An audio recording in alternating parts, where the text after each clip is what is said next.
Hello YouTube, this is Dexter Nolan here with a brand new deck profile. Today I'll be bringing you Inzektors for the October 2014 ban list. We didn't get changed much by the ban list. We did lose one copy of Soul Charge, since we used to run two, and we did gain one copy of Regeki, so I've just switched those out. Everything else remains more or less the same. The deck isn't particularly great this format. It was never particularly great since the limit of both Hornet and Dragonfly. However, I do think it's a very fun deck to play, and against rogue decks, i.e. decks that aren't Burning Abyss or Shadow, you'll find that this deck does really well. It is a rogue deck killer, especially because every turn you can usually get off a bit of a loop. Not a very long loop, but it's a little combo you can make usually every turn that does a lot of damage to your opponent's resources and usually allows you to plus one or two. First off, we're going to start off with Triple Mathematician. Now, Mathematician is one of the greatest opening plays you can make in this deck, simply because you summon this, send Hornet, and you're set up for the rest of the game. Very good card. It floats, so when it's sent to the graveyard by a battle, you draw a card. So it means they have to play around that, and they don't really want to waste resources with card effects by doing it. They don't want to waste a Regeki or whatever trying to kill it, or maybe a Castell to get rid of it. They're not going to try and do that, so don't worry about that. It's usually sent by battle. If not, it doesn't matter too much because they're spending resources on it, which is always good anyways. Next off, you've Dark Arm Dragon. That is one of the big monsters of the deck. In fact, it's probably the biggest. Dad does not really come into play that often. I find you don't draw it most games, and when you do, it's usually live. Sometimes it's dead, but it's live more than it's dead, so I reckon the one copy is fine of it. Yeah, so we've got one Dark Arm Dragon. Next, you have two Gigamantis. Now, Gigamantis is a very good card, although usually most builds run one of them. I find that with this deck, you don't often have very many Inzektors you can actually run, so I figure that I run the two copies. I've bumped it up from one, and possibly in the future, if I see another card that's better, or maybe another spell or trap that's better, I'll just take it out and put this out and put that spell or trap in. Next, you have Triple Inzektor Ladybug. Now, Inzektor Ladybug isn't the greatest Inzektor, however, it is another name. Sorry, that's a centipede. It is another name, and it is a good card, and can allow you to get off a centipede or a dragonfly effect, which is usually pretty devastating for the opponent. I do like Inzektor Ladybug as 3. I would never cut it to below 3 unless we got, say, Hornet or Dragonfly back to a higher number. Next, you got Triple Inzektor Centipede. Inzektor Centipede is the workhorse of the deck, and he's the card you're going to be playing the most of. Dragonfly and Hornet are better cards, however, Centipede is the one that's at 3, and it's the one you're going to be using the most, and therefore I think it's the best, or the workhorse of the deck.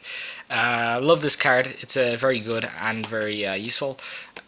Definitely of 3 of. Then you have last for the monsters, one copy of Hornet, one copy of Dragonfly. Very broken cards. They used to have loops. They're both at 1 now. Very good cards, as I've already said. There is no reason not to run the one copy of each. These here MVPs. Try and get them as fast as you can. Next, for our spells, we run a pretty standard lineup. There's not much really that you need to run for spells and traps in this deck, except for, in my opinion, Allure of Darkness, Zektaliber by 1, and Call of the Haunted by 3. These are just too good not to run in this build. But other than that, the rest is just stable stuff. If you want to run Vanities, run Vanities. If you want to run Chalice, Breakthrough, run Breakthrough. Whatever. So I've got the double ants. Now, double ants I have because it allows my plays to go through, and that's the one thing you do want to happen. You do not want your dragonflies to be destroyed. You know, you don't want them to be compulsed.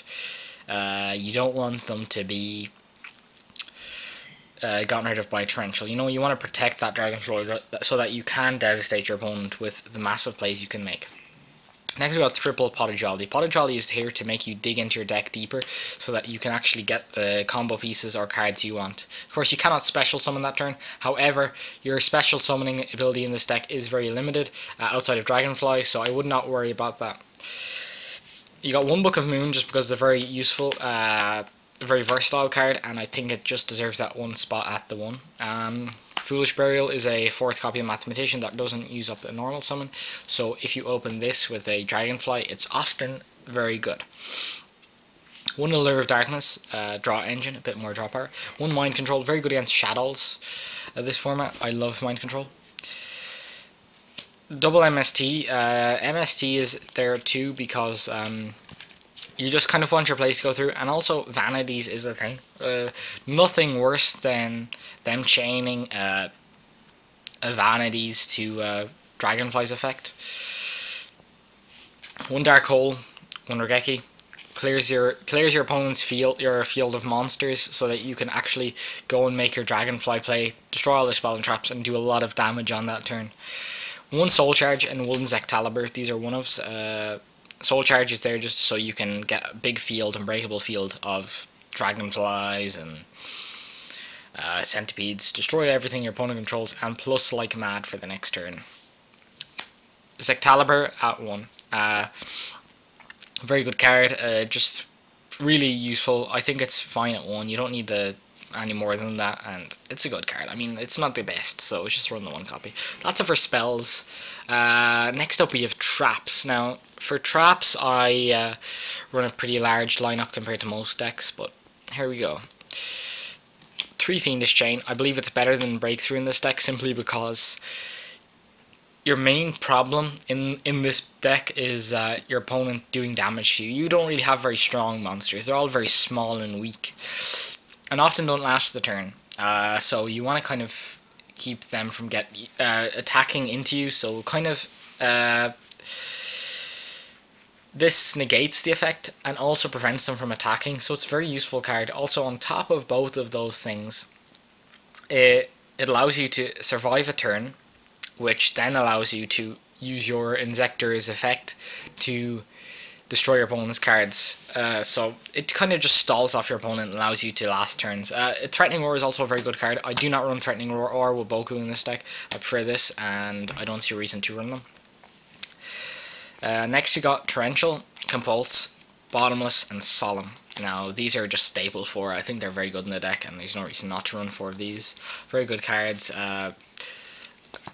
Can disrupt your opponent greatly. See no reason not to run them.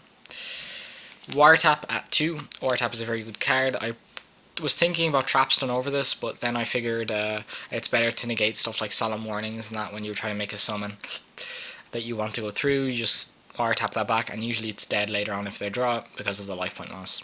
And last but not least, I think one of the best traps you can possibly run in this deck is Call of the Haunted. Call of the Haunted is just insane. Especially mid to late game, where you're kind of lower on resources and you have a Hornet in the grave. Let's say you have a Dragonfly there dead and you've already used it. You can bring back a Dragonfly and then start looping, and it's crazy. Especially since you haven't used a normal summon, you can just devastate your opponent, and it's not funny what kind of damage you can do with this card. Nice, three Call the Haunted. So yeah, thank you very much for watching. The extra deck is pretty standard, just rank 3s and rank 5s that you prefer. Nothing special. This is a deck that doesn't really use the extra deck too much. So yeah, thank you very much for watching. Please subscribe if you liked the video, like it, comment below if there's something you think I forgot to mention or something that you would change in this deck. And peace out. Thank you very much.